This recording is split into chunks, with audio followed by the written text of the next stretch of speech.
2년 전 저희 세계일보가 정윤회 문건을 보도할 당시에 3인방을 비롯해서 비선 실세들이 국정에 개입하지 않을 수 있는 시스템을 구축하고 그때 국가기강을 바로 잡았다면 오늘 이런 불행한 사태는 일어나지 않을 것입니다. 참으로 통탄스럽습니다. 예, 먼저 이 관련 사건 개요를 간단히만 설명을 드리면은 2014년 1월 6일자로 청와대 내에 감찰 보고서가 작성이 돼서 비서실장 교체설 등 VIP 측근 동향 이런 문건이 청와대에 보고가 되고 이후에 관련된 박관천 경장이 원 소속으로 복귀하고 관련된 행정관들도 모두 소속 부서로 원대 복귀하게 됩니다. 이후에 세계일보에서 2014년 4월경에 관련 동향에 대해서 행정관들이 원대 복귀를 하는 그리고 징계에 통보되는 사태가 어떻게 된 것인지에 대해서는 보도가 1차로 있었고 이후 4월 달에 조응천 비서관이 사표를 내고 6월 달에는 홍경식 민정수석이 해임되고 김영한 민정수석이 임명되는 그런 일들이 있었습니다. 그러던 중에 2014년 11월 24일경에 세계일보에서 청와대 정윤회 감찰이 돌연 중단됐다는 의혹을 보도를 하게 된 걸 계기로 해서 청와대에서는 단순한 찌라시에 불과하다라고 반박을 하고 이에 대해서 세계일보에서 정윤회 문건 개입은 사실이다. 청와대 공식 문건으로 확인한 거다. 이렇게 진행이 된 거죠. 맞습니까? 맞습니다. 예. 당시 그래서 11월 28일자로 이렇게 기사를 낸 거죠. 그렇게 맞습니다. 예. 그러자 청와대에서는 12월 1일자로 문건의 진위역을 파악하고 유증 경로들을 수사를 하라 하면서 박 대통령께서 문건은 루머다.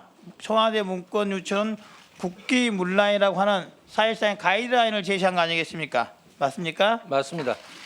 이후 검찰은 수사에 착수를 해서 최경락 한일 경위들이 제기되어 구속영장까지 청구하였고 이후 최경락 경위가 영장이 기각된 후에 사망하게 되었죠. 그렇습니다. 증인 이후에 보면은 11월 26일 이후로 세계일보 보도 내용에 대해서 청와대라든지 다른 부처에서 언론 보도를 좀 자제해달라든지 그런 회유 압력 당이 없었습니까? 있었죠. 간단하게 한번 소개 한번 해보시죠. 28일 날 보도가 나간 직후에 김영한 전 민정수석의 업무일지에도 기록되어 있듯이 김기춘 전 비서실장 주재로 대책회의가 열렸고 바로 그날 정호성, 안봉근, 이재만 비서관 등 8명이 세계일보 조한규 사장, 황정미 편집국장, 한용걸 사회부장, 김준모, 조현일, 박현준 기자 등 6명을 검찰에 고소했습니다. 그렇죠. 11월 28일, 26일자에 보면 벌써 이게 보면은 박관천에 대한 회유하라 이런 식으로 지금 청와대 김영한 민정수석의 비방내에 나와 있습니다. 그렇죠? 예. 뿐만 아니라 11월 26일자 보면은 세계일보에 대해서 세무조사 중 그리고 적들에 대해 적개심을 가지자 세계일보에 대한 공격 방안을 만들어라 이렇게 지금 명확히 기재가 되어 있습니다. 맞습니까? 예, 맞습니다. 12월 1일자에 대해서는 이 내용이 더욱더 이제 명확해집니다. 비선 실세 보도도 그 자체가 문제다. 외부 유출 혼란 갈등 그리고 국기문란 행위고 공개기관 문란 중 적폐 중 하나다. 이렇게 청와대 입장에 김영한 민정수석의 비방록의 업무일지에 명확히 나타나 있죠. 예. 뿐만 아니라 2015년 1월경에는 세계일보 사장 교체 움직임 현재 사장 지지 세력 이렇게 분명히 나타나 있는데 조한규 증인은 언제쯤 해임됐습니까? 제가 2월 27일 임시주주총회에서 해임됐습니다.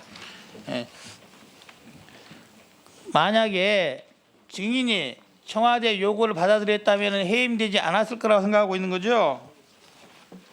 어떻습니까? 청와대 뭐 요구가 그때 없었죠, 저한테는.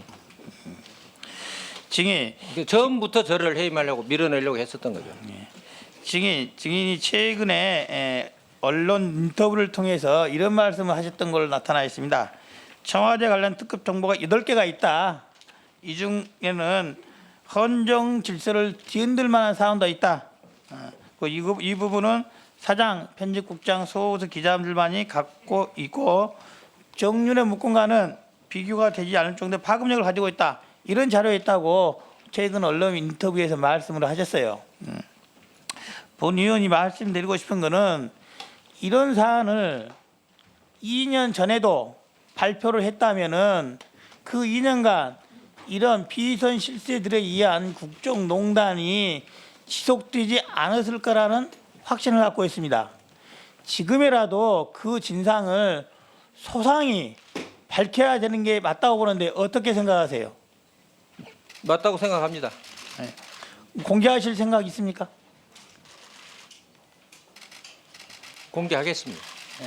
조만간 빨리 공개해 주시는 게 최근 헌법재판소에 일어나고 있는 탄핵 절차에 대한 청와대 대응 태도를 보면은 아직도 민심을 잊지 못한 듯합니다. 그래서 정인께서 언론인으로서 조속히 그와 같은 자료를 공개해 주시는 것만이 2년 전에 국민들에게 못다한 짐을 더는 거라고 봅니다.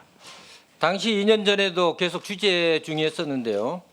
바로 28일 날 고소가 들어오고 기자들을 30시간 이상 검찰에서 조사를 하기 때문에 그 특별 취재팀이 계속 취재를 할 수가 없었습니다. 그래서 후속 보도를 못한 것입니다. 만약에 제가 해임되지 않고 사장으로 계속 연임했으면 반드시 그 진상을 밝혔을 것입니다. 예, 예, 그렇게 하겠습니다. 예, 수고하셨습니다.